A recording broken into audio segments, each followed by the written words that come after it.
이 시간 함께 보실 하나님의 말씀은 빌립보서 3장 10절과 11절 말씀입니다. 이것은 내가 그분의 죽으심과 일치하게 되어 그분과 그분의 부활의 권능과 그분의 고난에 참여하는 것을 알려 함이요. 어찌하든지 내가 죽은 자들의 부활에 도달하려 함이라. 아멘. 네, 오늘 이 시간 함께 나눌 하나님의 말씀의 제목은 부활의 권능입니다. 부활의 권능. 우리 잠시 기도하고 시작하겠습니다. 놀랍고 신기한 사랑으로 우리를 사랑하신 주님을 찬양합니다. 우리 자신의 모습을 살펴볼 때 우리는 사랑받을 만한 요소를 하나님 앞에서 가지고 있지 않은 사람인 것을 고백하며 오직 주님만을 찬양합니다. 우리가 그 사랑을 다 이해할 수 없고 다 헤아릴 수 없고 다 알 수 없지만 너무나 분명한 것은 하나님께서 우리를 사랑하셨고 또 오늘도 여전히 변함없이 사랑하신다는 사실입니다. 우리가 그 사실을 알기에 오늘도 우리가 주님 앞으로 나아왔습니다.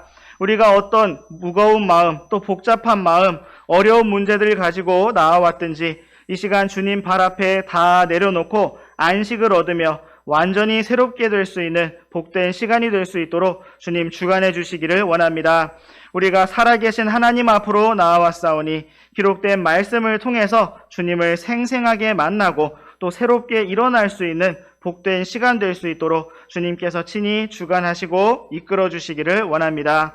이 시간을 살아계신 주님의 손에 온전히 맡겨드리며 우리 주 예수 그리스도의 이름으로 기도드렸습니다. 아멘.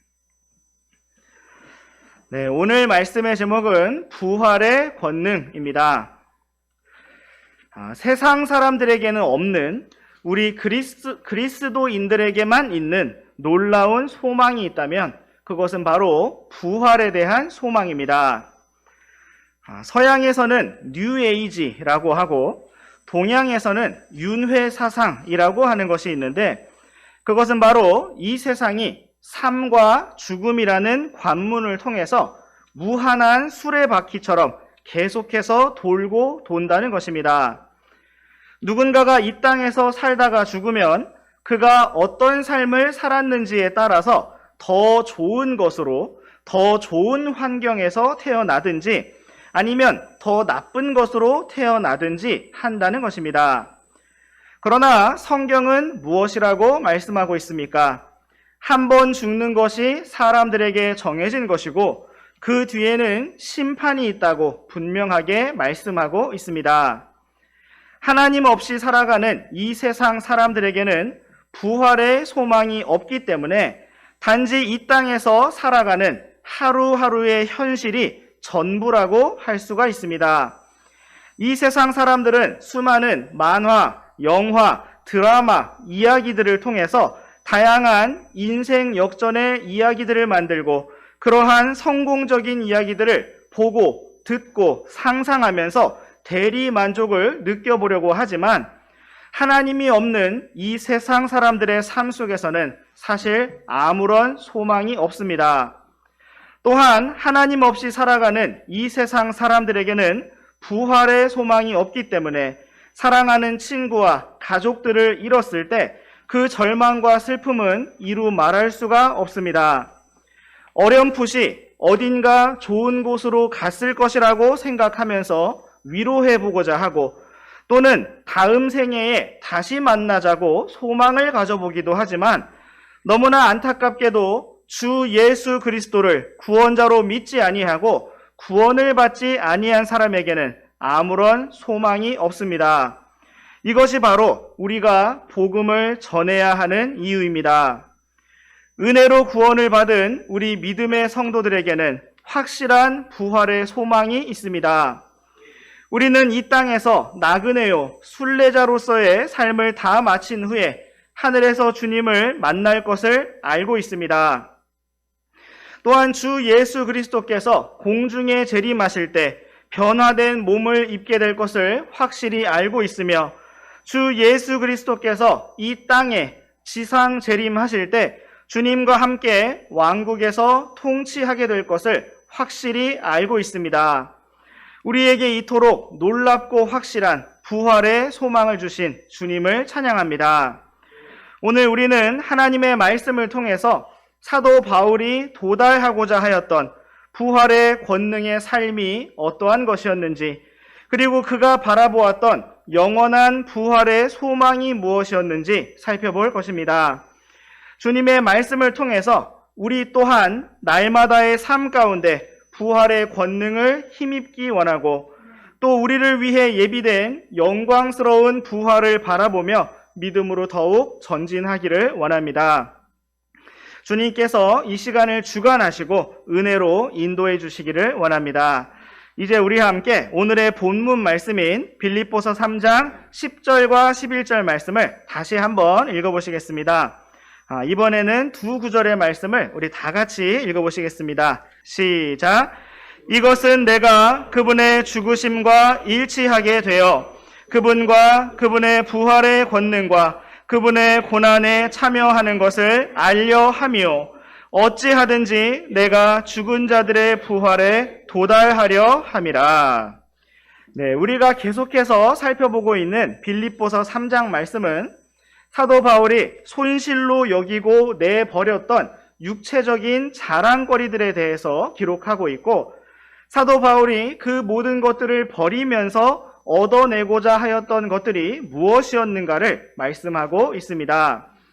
사도 바울은 자신의 뛰어난 출신 배경과 이득이던 것들과 모든 자랑거리들을 손실로 여겼고 배설물로 여겼습니다.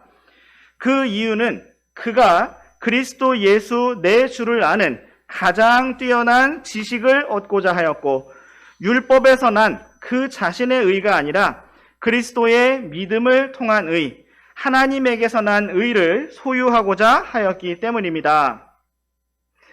둘 다를 모두 얻을 수가 없고 둘 다를 모두 소유할 수가 없었기에 사도 바울은 가장 뛰어난 것, 가장 좋은 것 이외에 모든 좋은 것들, 이득이던 것들을 다 손실로 여기고 배설물로 내어버렸습니다. 그러한 모든 것이 이 세상의 관점에서는 육신의 눈으로는 참으로 아까운 것들이었겠지만 영원한 영광과 비교할 때 아무것도 아닌 것들이기 때문에 사도 바울은 주저없이 그 모든 것들을 내어버렸습니다. 계속해서 이어지고 있는 오늘의 말씀에서도 사도 바울은 자신이 이 땅에서 그리고 영원한 주님의 왕국에서 참으로 얻고자 하였던 것이 무엇이었는가를 보여주고 있는데, 그것을 한 단어로 부활이라고 표현하고 있습니다. 먼저 사도 바울은 10절 말씀과 같이 자신이 주 예수님의 죽으심과 일치하게 되어 그분과 그분의 부활의 권능과 그분의 고난에 참여하는 것을 알려 하였기 때문에 모든 것을 손실로 여겼다고 기록하고 있습니다.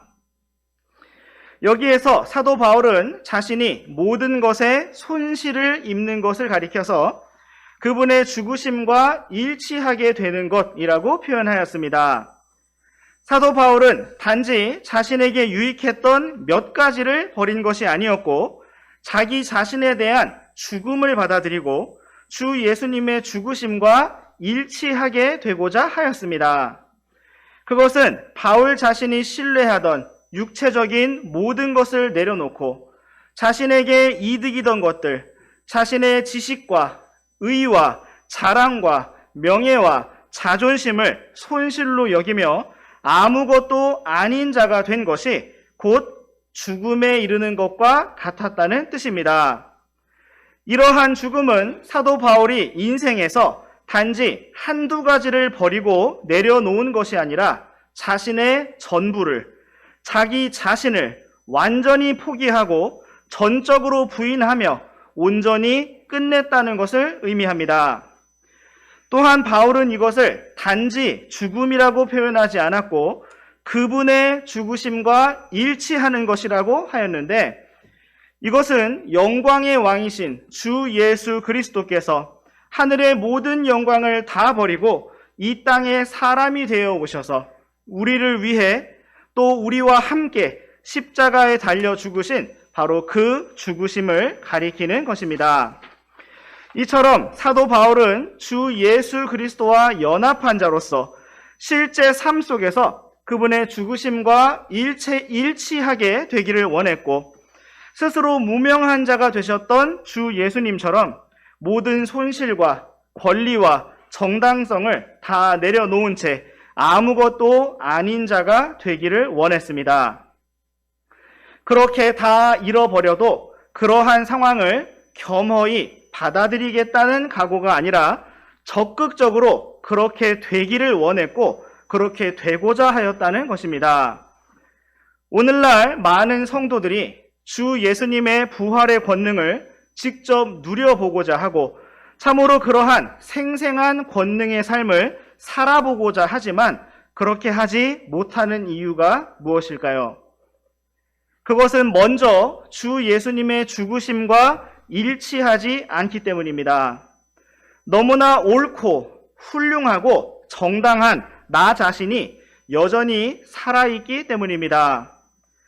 부활이 있으려면 많은 지식이나 경험이나 노력이 필요한 것이 아니라 무엇보다 먼저 죽음이 있어야 하는데, 한 알의 밀이 많은 열매를 맺으려면 먼저 땅에 떨어져 죽어야 하는데, 자신의 명예와 평판과 자존심과 정당성을 잃어버리지 않으면서 죽음을 받아들이지 않으면서 부활의 권능을 누리고자 하기 때문에 권능의 모양만을 가질 뿐, 지식과 정보와 입술의 표현만을 가질 뿐, 실제 삶 속에서는 그 생생한 능력을 알지 못하게 되는 것입니다. 여전히 아무것도 아닌 자가 아니고 무엇인가 된 자이며, 많은 지식과 경험을 통해 아는 것이 많은 자이고, 나름대로 자격을 갖춘 사람이기 때문에 죽음을 받아들이지 않게 되는 것이고, 죽음을 받아들이지 않기 때문에 부활의 권능을 알 수가 없는 것입니다. 사람이 구원을 받지 못하는 이유는 그가 죄인이면서도 스스로 의롭다고 여기기 때문이고, 구원자 주 예수님을 필요로 하지 않기 때문입니다. 그래서 한 설교자는 사람이 지옥에 가는 이유가 그의 죄 때문이 아니라 그 자신의 스스로의 의 때문이라고도 하였습니다. 이처럼 오늘날 많은 그리스도인이 부활의 권능을 누리지 못하는 이유는 그가 너무 약해서가 아니라 그가 너무 강해서입니다. 오늘날 많은 그리스도인이 주님의 지혜를 알지 못하는 이유는 그가 너무 어리석어서가 아니라 그가 너무 지혜로워서입니다. 내 지혜로 주님을 섬길 수가 있고, 내 판단으로 성도들을 유익하게 할 수 있고, 나 자신으로부터 우러나온 부담과 사랑으로 교회를 세울 수가 있다고 여기기 때문에 주 예수님과 함께 십자가에 달린 자로서 부활의 권능을 힘입으려 하지 않는다는 것입니다. 사도 바울은 다마스쿠스로 가는 길에서 주 예수님을 만났을 때 자신이 알고 확신하던 모든 것이 다 틀렸음을 깨달았고, 바로 그때부터 자신의 지혜와 판단을 다 내려놓았습니다. 베드로는 자신이 가장 용감한 사람이고 죽는다 할지라도 예수님을 결코 부인하지 않을 것이라고 스스로 믿었지만, 결국 주님을 3번 부인하면서 자기 자신에 대한 신뢰와 확신이 산산조각 부수어지고 말았습니다. 사도 바울이 자신의 모든 뛰어난 점, 이득이던 것들, 자랑스러운 것들을 다 내려놓으면서 주 예수님의 죽으심과 일치하게 되고자 하였던 이유는 그가 참으로 부활의 권능을 힘입기를, 알기를 원했기 때문입니다. 내가 아니요 그리스도께서 사시는 부활의 권능이 없이는 주님을 섬길 수가 없고 따를 수가 없기 때문에 주님과 연합한 자로서만 걸어가기를 간절히 원하였던 것입니다. 우리 또한 이러한 성경의 진리를 매 순간 기억하기 원합니다. 언제나 죄를 향해 달려가는 나의 죄의 몸이 주 예수님과 함께 십자가에 못 박혔고, 하나님의 뜻을 알고도 전혀 행할 수가 없는 죽은 것과 같은 사망의 몸이 주 예수님과 함께 십자가에 못 박혔으며 이제 구원받은 우리 안에 들어와 사시는 성령님께서 우리를 죄와 사망의 법에서 해방시키시고 자유를 주셨으며 부활의 권능의 삶을 살게 하신다는 사실을 우리가 믿음으로 붙들고 오직 주님만을 의지하기 원합니다. 참으로 우리가 날마다 매 순간의 삶 속에서 언제나 주 예수님의 죽으심과 일치되어 주님의 부활의 권능이 무엇인지 생생하게 경험하고 더 깊이 알아갈 수 있기를 원합니다. 이제 우리 함께 빌립보서 3장 11절 말씀을 다시 한번 읽어보시겠습니다. 시작. 어찌하든지 내가 죽은 자들의 부활에 도달하려 함이라. 아멘. 이제 이 말씀은 사도 바울이 최종적으로 도달하고자 하였던 목적지가 무엇이었는지를 보여주고 있습니다. 사도 바울은 자신이 어찌하든지 죽은 자들의 부활에 도달하려 한다고 그렇게 모든 것을 버리고 달려가는 그 이유를 표현하였습니다. 이 말씀의 의미는 무엇일까요? 우리 함께 빌립보서 3장 14절 말씀을 읽어보시겠습니다. 시작. 그리스도 예수님 안에서 하나님의 높은 부르심의 상을 받기 위하여 표대를 향해 밀치며 나아가노라. 아멘. 이 말씀은 사도 바울이 많은 고난과 역경과 방해를 밀치면서 나아가고자 하였던 그 목적지와 표대를 보여주고 있습니다. 그것은 바로 하나님의 높은 부르심의 상이었습니다. 11절과 14절 말씀을 연결해 보면 사도 바울이 도달하고자 하였던 목적지는 바로 죽은 자들의 부활이라고도 표현되고 하나님의 높은 부르심의 상이라고도 표현되고 있는 표대요 목적지입니다. 이러한 우리 성도들의 목적지는 부활이라는 표현처럼 우리가 아직 이 땅에 살아있을 때 받는 것이 아닙니다.